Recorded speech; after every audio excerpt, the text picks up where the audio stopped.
नमस्कार, मैं हूँ इशिका सोनी और आप इस वक्त मेरे साथ देख रहे हैं साई न्यूज चैनल। आइए आपको लेकर चलते हैं कुछ खास खबरों पर। अपोलो हॉस्पिटल लखनऊ के विशेषज्ञों द्वारा किडनी ट्रांसप्लांट एवं मूत्र रोग संबंधित समस्याओं का विधान व परामर्श अब प्रयागराज में ही उपलब्ध। प्रयागराज में किडनी ट्रांसप्लांट और यूरोलॉजी से जुड़ी सुपर स्पेशलिस्ट चिकित्सा सेवाएं मरीजों को अपने ही शहर में उपलब्ध होगी। Doctor Anurag Singh kidney care centre ने अपोलो हॉस्पिटल लखनऊ के सहयोग से विशेषज्ञ किडनी ट्रांसप्लांट ओपीडी की शुरुआत की है। शुक्रवार 24 जुलाई 2026 को इसका शुभारंभ डॉक्टर अनुराग सिंह और अपोलो हॉस्पिटल के विशेषज्ञ डॉक्टर मयंक मोहन अग्रवाल ने किया। यह ओपीडी प्रत्येक माह के चौथे शुक्रवार को सुबह 10 बजे से दोपहर 2 बजे तक संचालित होगी। यह किडनी ट्रांसप्लांट, किडनी फ्लोरो, किडनी कैंसर, प्रोटेस्ट, ब्लैडर पथरी, यूटीआई और पेशाब संबंधी जटिल समस्याओं पर विशेषज्ञ परामर्श मिलेगा। विशेषज्ञों के अनुसार समय पर जांच और सही उपचार के किडनी रोगों को गंभीर होने से रोका जा सकता है। इस पहल का प्रयास से प्रयागराज और जिलों के मरीजों को विशेषज्ञ सलाह से सहायता होगी और इसके लिए उन्हें दूर की यात्रा नहीं करनी पड़ेगी। प्रयागराज से इशिका सोनी की खास रिपोर्ट। डायलिसिस रिलेटेड इन्फेक्शन, हालांकि डॉक्टर का सेटअप हमने देखा बहुत ही सफाई और बहुत अच्छे से यहाँ पे डायलिसिस हो रहा है। करीब 15 मशीनें हैं डॉक्टर के पास। सो ट्रांसप्लांट से क्या होता है कि ट्रांसप्लांट से क्योंकि मरीज इन डायलिसिस से आने के लिए बच जाता है, तो ऐसा देखा गया है कि 5 साल में जो मरीजों का सर्वाइवल है, जो डायलिसिस के मरीज हैं, लगभग 30 से 40% डायलिसिस किसी न किसी कॉम्प्लिकेशन की वजह से अपनी जान गंवा देते हैं। तो ये जो संख्या है ट्रांसप्लांट कराने से, ये संख्या उससे 5 गुनी कम हो जाती है। तो यानी कि ऐसे ही 5 ही 7% लोग होते हैं जिनको किसी न किसी कॉम्प्लिकेशन से उनकी जान चली जाती है। ये बात बहुत सही है कि ट्रांसप्लांट कराना एक अंत नहीं है, एक शुरुआत है, क्योंकि ट्रांसप्लांट कराने के बाद जीवन भर उस किडनी को बचाने के लिए दवाइयाँ लेनी पड़ती हैं और वो दवाइयाँ शरीर की इम्यूनिटी को कम करती हैं। तो उससे क्या होता है कि इन्फेक्शन का खतरा कुछ बढ़ जाता है, कैंसर का खतरा बढ़ जाता है। इसलिए लाइफ लॉन्ग उसकी फॉलोअप की बहुत ज़रूरत है। इसके लिए ये कहना कोई नहीं, आपने कहीं से भी करा लिया, किसी कोलकाता से करा लिया, चेन्नई से करा लिया, फिर उसके बाद आपने छोड़ दिया, तो ये तो एकदम गलत बात है। तो इसलिए स्पेशलिस्ट नेफ्रोलॉजिस्ट को फॉलोअप तो बहुत ज़रूरी है। अब बात आती है कि ट्रांसप्लांट के लिए डोनर कौन होता है। 2 तरह के डोनर होते हैं इसमें। या तो लाइव डोनर, मतलब कोई रिश्तेदार या दूर का रिश्तेदार या कोई बहुत ही रेयर सिचुएशन में कोई अनरिलेटेड गुड समैरिटन जो होता है वो अपना एक गुर्दा दान कर सकता है। उससे वो एक एकदम सुरक्षित ऑपरेशन होता है, क्योंकि ये की होल या लेप्रोस्कोपिक विधि से किया जाता है, जिसमें मरीज की जो छुट्टी है वो 2 से 3 दिन में हो जाती है। जो डोनर है, मरीज नहीं कहना चाहिए, जो डोनर है, और अल्टीमेटली उनकी जो गुर्दा, जो कि पहले मान लीजिए 2 गुर्दे हैं तो 100% फंक्शन है, तो वो इमीडिएटली उनका फंक्शन 50% रह जाता है। लेकिन over a period of time वो 50% और गेन हो जाता है। तो मतलब अल्टीमेटली उनका जीवन 100 की जगह 75% फंक्शन पे चल रहा होता है, ना कि 50% पे। तो इसके लिए वो एक सेफ चीज़ है डोनर के लिए।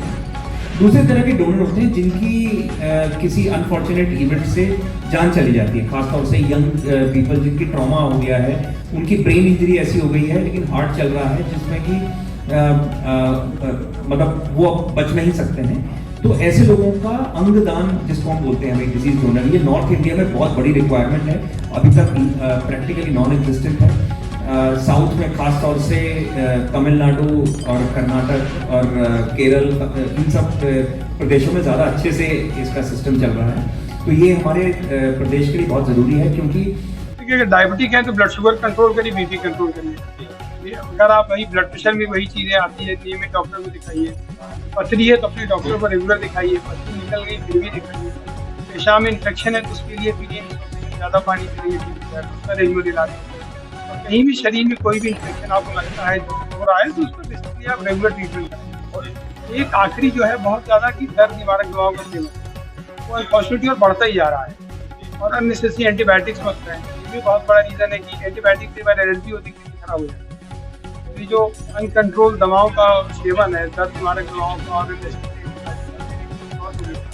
और एक और चीज़ कहना चाहूँगा, जैसे जो हर्बल दवाई होती हैं, आयुर्वेदिक दवाइयाँ होती हैं, तो उसमें क्या होता है कि मरीज सोचता है कि आयुर्वेदिक दवाइयाँ एकदम सेफ हैं, तो वो डॉक्टर सलाह नहीं लेता, वो खुद ही जाके दवा की दुकान से आयुर्वेदिक समझ के इधर उधर से पढ़ के दवा ले लेते हैं। और काफ़ी इन दवाइयों में हेवी मेटल्स होते हैं।